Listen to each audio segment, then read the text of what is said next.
हम लोग निर्देशांक ज्यामिति पढ़ रहे थे और निर्देशांक ज्यामिति में हम लोगों ने 14 क्वेश्चन सॉल्व कर लिए।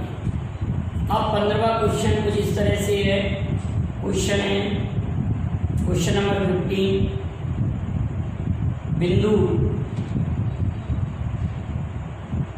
बिंदु 4,5 की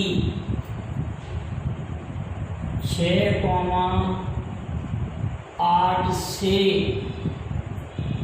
दूरी क्या हो? बिंदु 4,5 की 6,8 से दूरी क्या हो? तो आप लोगों ने फॉर्मूला पढ़ा था कि अगर दो बिंदुओं के बीच की दूरी का निकालना है, हमको दो बिंदुओं के बीच की दूरी निकालना है, तो हम क्या कहते हैं? भुजों का अंतर माइनस कोटियों का, भुजों का अंतर और कोटियों के अंतर के वर्गों का योगफल करते हैं। 6 और 4 का अंतर 2, भुजों का अंतर, कोटियों का अंतर 3 का वर्ग।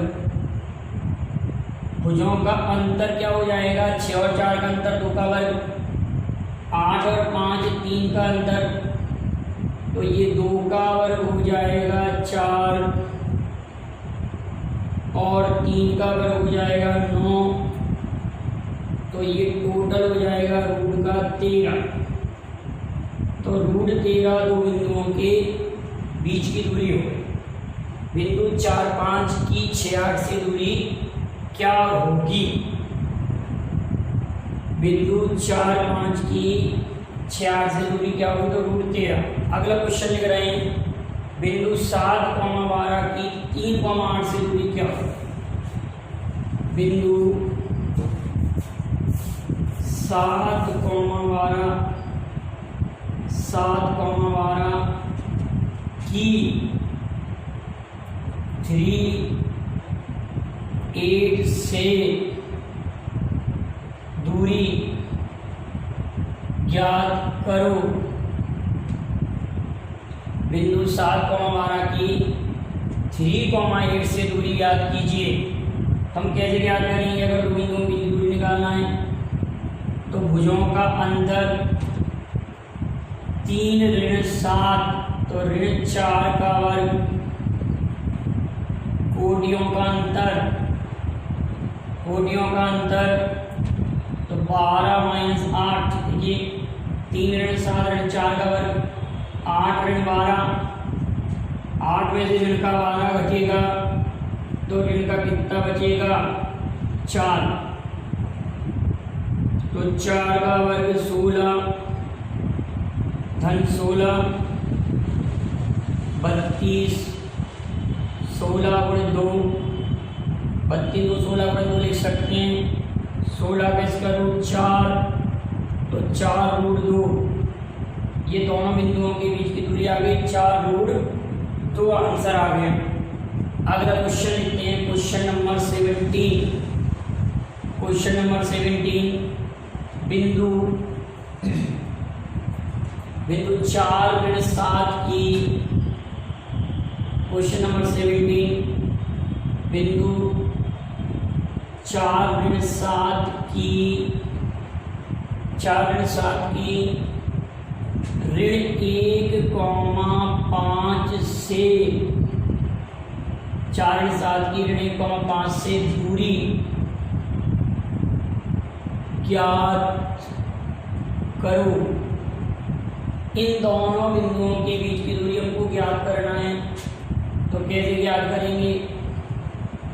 इसमें से आप इसको घटाएंगे, -1 -4 प्लस 5 प्लस 7 का होल स्क्वायर, तो ये 5 का वर्ग 25, 5 का वर्ग 25, 5 धन 7 12 का वर्ग 144, रूट 169 का वर्गमूल 13। इन दोनों बिंदुओं के बीच की दूरी आ गई 13। क्लियर है? अब अगला क्वेश्चन आ रहा है कि किसी वृत्त के केंद्र के निर्देशांक दिए हैं और परिधि पर स्थित कोई बिंदु दिया है। क्वेश्चन नंबर 18वां करते हैं। क्वेश्चन नंबर 18 लेते हैं। क्वेश्चन नंबर 18 लिखा हुआ है हमारे पास। क्या है? किसी वृत्त का केंद्र 0 0 है और परिधि पर स्थित कोई बिंदु 12,5 है। किसी वृत्त का केंद्र 0,0 है तथा परिधि पर स्थित कोई बिंदु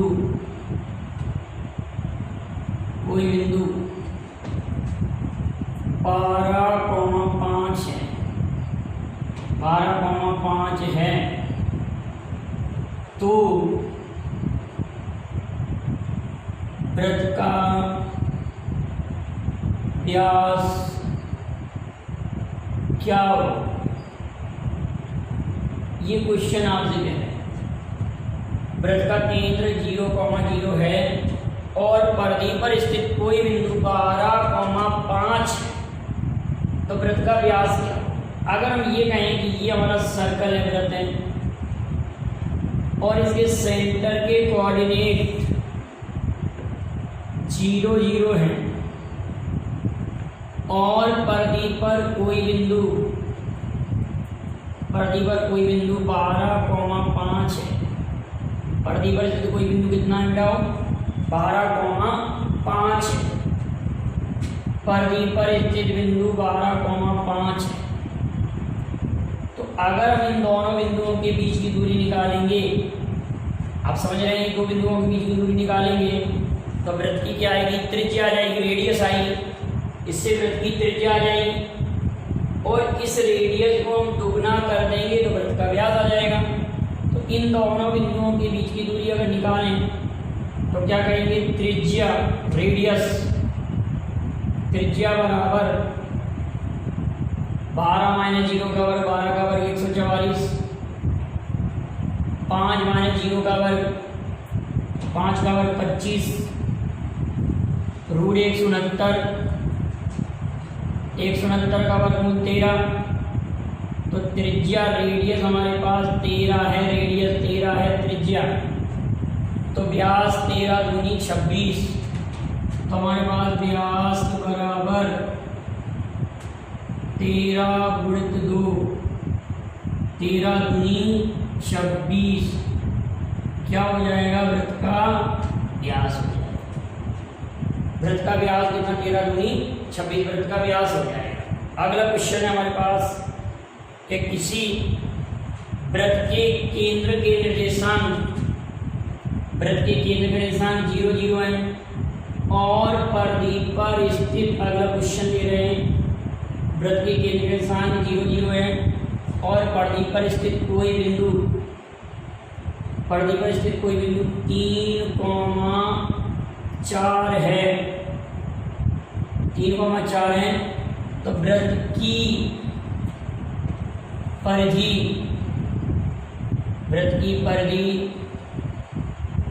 का मान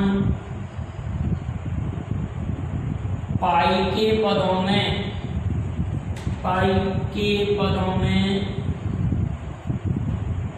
में ज्ञात करो।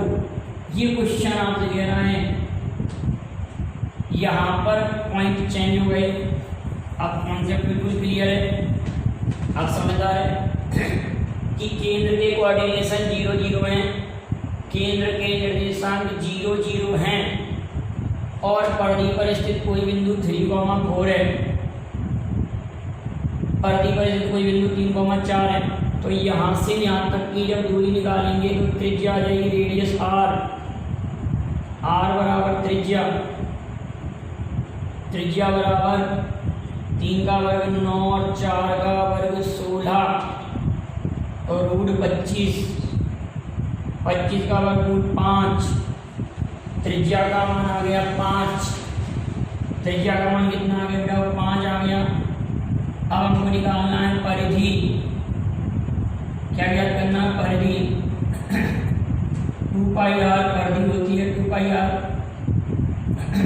तो 2 × पाई × 5, तो 10 पाई इकाई, पर इकाई नहीं होता, 10 पाई इकाई, 10 पाई इकाई क्या हो जाएगी? वृत्त की परिधि हो जाएगी। क्लियर है? तो परिधि का मान 10 पाई हो गया। अगर ये कहते ये क्वेश्चन को मैं चेंज करता, परिधि नहीं पूछता, तो वृत्त के क्षेत्रफल का मान पाई के पदों में ज्ञात करो। अब इसी क्वेश्चन को मैं चेंज कर रहा हूँ, तो वृत्त के क्षेत्रफल, वृत्त के क्षेत्रफल का मान क्वेश्चन नंबर 20 बन गया ये हमारे पास। अब आप जरा सोचिए इसका आंसर क्या आएगा। 1 मिनट के लिए जरा सोचें क्या आंसर होगा, सोचिए जल्दी से कि आपका आंसर क्या आएगा।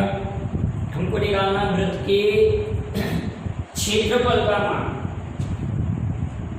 तो रेडियस का मान तो 5 आना ही आना है। अब वृत्त का क्षेत्रफल क्या होगा? पाई r स्क्वायर, ये वृत्त का होता है क्षेत्रफल। यहाँ पर ये रेडियस पूछा, आर ने पूछा कैपिटल आर लिख दो, मैंने यहाँ पर कैपिटल लिखा है इसलिए यहाँ लिख दिया। सीधा सीधा रेडियस हमारे पास अगर 5 है तो पाई 5 का स्क्वायर, तो 25 पाई, क्या आंसर आ गया? 25 पाई।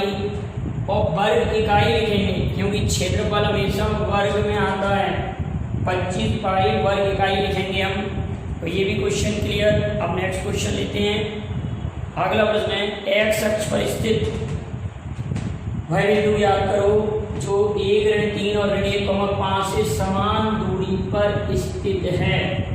नेक्स्ट क्वेश्चन ले रहे हैं, एक्स अक्ष पर स्थित वह बिंदु याद करो जिसकी दो दिए गए बिंदुओं से दूरी समान है। Question number 21, question number 21, x अक्ष पर स्थित, एक्स अक्ष पर स्थित वह बिंदु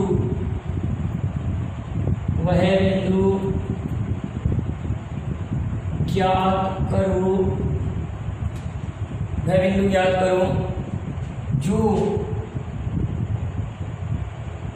1, ऋण 3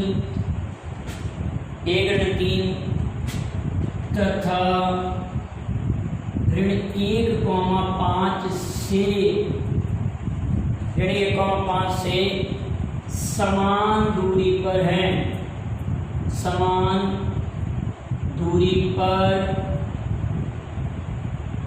स्थित है।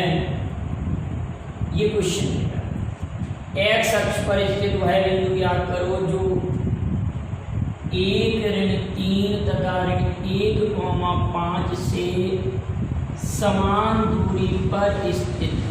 ये क्वेश्चन आपसे पूछता है कैसे समान दूरी पर है? 1, ऋण 3 तथा ऋण 1,5 से समान दूरी पर स्थित है। एक्स अक्ष पर स्थित वह बिंदु याद करो, एक्स अक्ष पर स्थित वह बिंदु याद करो जो 1, ऋण 3 तथा ऋण 1,5 से समान दूरी पर स्थित है, इक्वल डिस्टेंस पर स्थित है। तो माना कि एक्स अक्ष पर स्थित कोई बिंदु x, 0 है, एक्स अक्ष पर स्थित कोई बिंदु x, 0 है।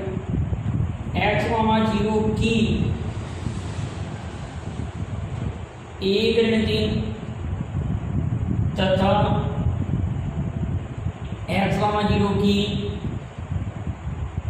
ऋण 1,5 से दूरी बराबर है ना, इसकी इससे दूरी और इसकी इससे दूरी बराबर है। इन दोनों बिंदुओं के बीच की दूरी लगाएंगे तो x माइनस 1 का होल स्क्वायर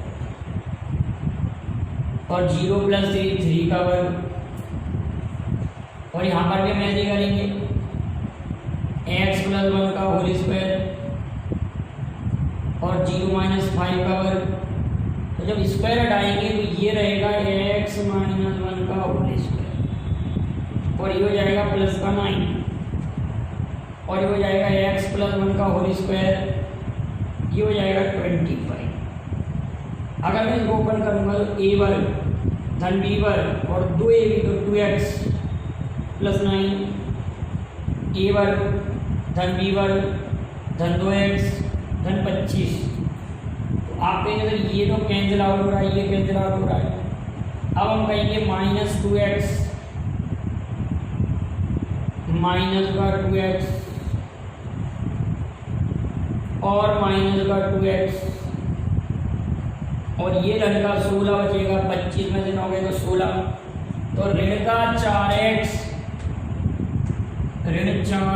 बराबर 16, x बराबर ऋण 4 आएगा, 4 चौक 16। x की वैल्यू माइनस का 4 आए, x की वैल्यू माइनस 4 आ गई, तो हम यहाँ पर आंसर लिखेंगे -4, 0। अब हमारे पास एक मेथड और है सवाल हल करने के लिए कि आपके लिए क्वेश्चन में 4 ऑप्शन है, 4 ऑप्शन है। एक मिलेगा 4,0, एक मिलेगा 5,0, एक ऋण 4,0, एक मिलेगा 8,0, ऐसे आपको ऑप्शन मिलेगा। तो अब आप क्या करेंगे कि इन दोनों की दूरी निकालेंगे और इन दोनों की दूरी निकालेंगे, बराबर नहीं आएगी तो ये बिंदु नहीं होगा। इसकी और इसकी दूरी निकालेंगे, दो बिंदुओं के बीच की दूरी से, मानी इसकी इस बिंदु से दूरी निकालेंगे, इससे दोनों की दूरी। तो हमें कितनी बार फार्मूला लगाना पड़ेगा, आप देख रहे हैं ना, 2 बार यहाँ पर, 2 बार यहाँ पर और 2 बार यहाँ पर, 6 बार फार्मूला लगाना पड़ेगा, तब जाके हमको क्लियर होगा। और अगर थोड़ी सी भी आप मिस्टेक कर गए तो ज़्यादा सही भी यही है, ज़्यादा सही भी यही है कि आप इस इक्वेशन को सॉल्व कर लें। अगर ये कहीं किसी स्टेप में आपको समझ में नहीं आएगा तो आप मुझे कमेंट कीजिएगा, इसका आंसर मैं एक बार आपको और सॉल्व करा दूंगा। काफ़ी अच्छा क्वेश्चन है। क्वेश्चन जाना कि एक्स अक्ष पर स्थित y बिंदु याद कीजिए जिसकी 1 - 3 और -1 - 5 से दूरी समान है, दूरी समान है। अगर दूरी समान है और एक्स अक्ष पर स्थित बिंदु है तो एक्स अक्ष पर बिंदु x, 0 इससे दूरी और x, 0 इससे दूरी बराबर है। x की वैल्यू निकालेंगे, यहाँ पर कर देंगे, आंसर आया है। अगला क्वेश्चन लिखते हैं। अगला प्रश्न है कि बिंदु 3, 5 तथा 7, 9। अगला पॉइंट हमारे पास बिंदु 3, 5 a ऋण b तथा a धन b। अगला a धन b तथा a ऋण b की मूल बिंदु से दूरी क्या हो? बिंदु a ऋण b तथा a धन b की मूल बिंदु से दूरी क्या होगी? बिंदु a धन b a ऋण b की मूल बिंदु से दूरी क्या होगी? a ऋण b, a ऋण b की मूल बिंदु से दूरी क्या हो? ये क्वेश्चन क्या है? तो आप जानते हैं कि मूल बिंदु से दूरी दोनों का वर्ग कर देते हैं, a धन b का होल स्क्वायर और a ऋण b का होल स्क्वायर। तो a ऋण b का होल स्क्वायर मतलब a square b square 2ab, a वर्ग b वर्ग माइनस 2ab। तो आप जब इन दोनों को कैंसिल आउट कर देंगे तो ये हो जाएगा हमारे पास 2 ए स्क्वायर प्लस बी स्क्वायर हो जाएगा। तो ये आपका आंसर हो जाएगा दो बिंदुओं के बीच की दूरी 2a square plus B square. या इसको ऐसे भी लिख सकते हैं कि रूट के अंदर ए स्क्वायर प्लस बी स्क्वायर और रूट 2 अलग से लेते तो उसका कोई अर्थ नहीं, आपका आंसर ऐसे ही दिया होगा 2 रूट ए स्क्वायर प्लस बी स्क्वायर। अगला प्रश्न है कि किसी वृत्त का केंद्र 5,3 है और वृत्त की परिधि पर, पुराने कॉन्सेप्ट पर फिर क्वेश्चन आ गया। इसमें वृत्त का केंद्र भी दिया है और परिधि पर स्थित कोई बिंदु भी दिया है। वृत्त का क्या दिया है? केंद्र भी दिया है और परिधि पर स्थित कोई बिंदु भी दिया है। वृत्त के केंद्र के निर्देशांक, वृत्त के केंद्र का निर्देशांक 5,3 है, 5,3 है तथा परिधि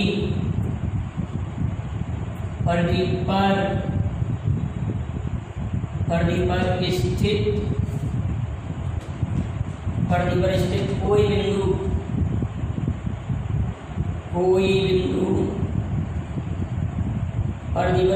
बिंदु 7,2 है, 7,2 है तो वृत्त का क्षेत्रफल क्या होगा? Find area of circle. Option आपके लिए दिया है 25 पाई,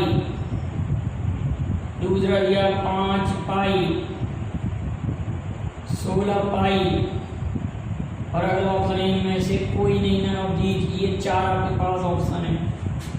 तो आपने ये कहा कि सर अगर ये वृत्त है, ये सर्कल है और ये सेंटर है, सेंटर के कोऑर्डिनेशन है 5, 3 दिए और परिधि पर स्थित कोई बिंदु दिया हमारे पास 7,2 दिया, परिधि पर स्थित कोई बिंदु। आपने कहा सर आपने यही क्यों माना, आप कहीं पर भी बिंदु मान लीजिए तो केंद्र से परिधि तक की दूरी रेडियस कहलाती है, केंद्र से परिधि तक की दूरी त्रिज्या कहलाती है। तो आप इन दोनों बिंदुओं के बीच की दूरी से रेडियस निकाल लेंगे, आर बराबर निकालेंगे। आर का मान कैसे निकालेंगे? 7 ऋण 5 का वर्ग और 2 ऋण 3 का वर्ग, 7 ऋण 5 का वर्ग तो 2 का वर्ग 4 और ये 1 रूट 5 आ जाएगा। रेडियस का मान रूट 5 आ गया, त्रिज्या का मान रूट 5 आ गया। तो क्षेत्रफल हमको ज्ञात करना है area, pi r square area होता है, पाई का मान तो पाई रूट 5 का वर्ग, तो 5 पाई हमारे क्वेश्चन का आंसर आ जाएगा। ये ऑप्शन बी पर है। एक क्वेश्चन और करते हैं, उसमें एक नया फॉर्मूला हम लिख रहे हैं कि किसी त्रिभुज के शीर्षों के निर्देशांक आपको मिलेंगे और आपको निकालना है शीर्षों के निर्देशांक मिलेंगे और आपको ज्ञात क्या करना है। अगर शीर्षों के निर्देशांक दिए हैं और आपको ज्ञात करना है क्या, उसके केंद्र के निर्देशांक।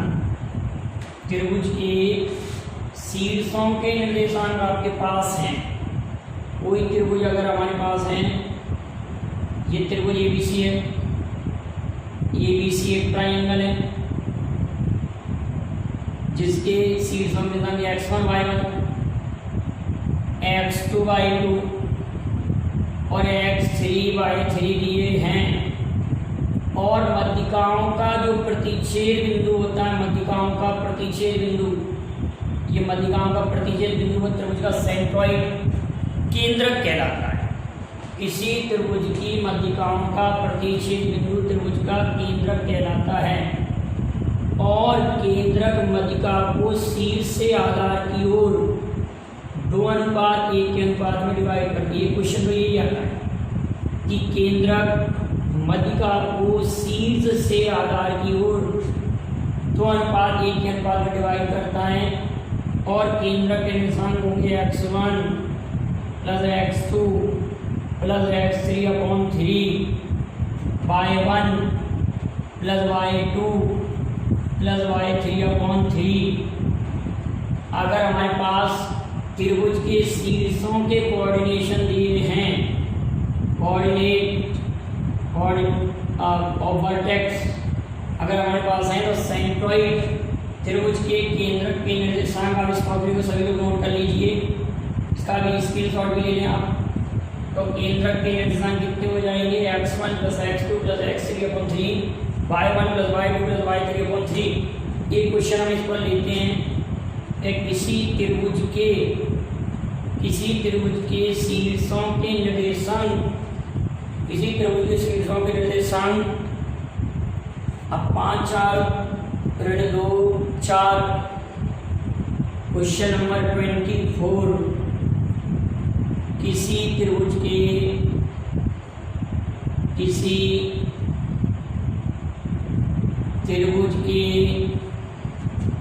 शीर्षों के निर्देशांक,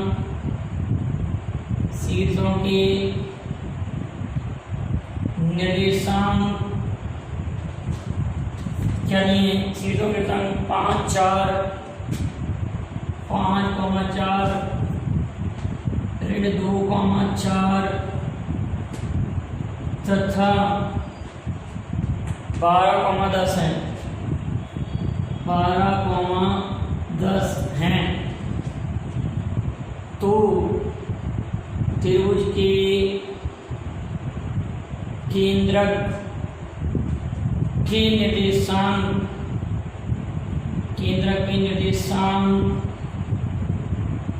याद करो, केंद्रक के निर्देशांक याद करो हैं। तो त्रिभुज के केंद्रक के निर्देशांक क्या था, हमारे पास लिखा हुआ है 5 ऋण 2 धन 12/3 और अगला है 4 धन 4 धन 10/3। अगर हम इसको जोड़ेंगे तो ये हो रहा है हमारे पास 15/3, ये हो रहा है 18/3, 15/3 और 18/3 हो रहा है। तो 3×5 15 और 3×18 त्रिभुज के केंद्रक के निर्देशांक 5,6 आ। तो यहाँ तक के कॉन्सेप्ट को, सवालों को आप अच्छे से नोट कर लीजिए। अगले वीडियो में और भी इम्पोर्टेंट क्वेश्चन मैं लेकर आऊँगा निर्देशांक ज्योमेट्री के।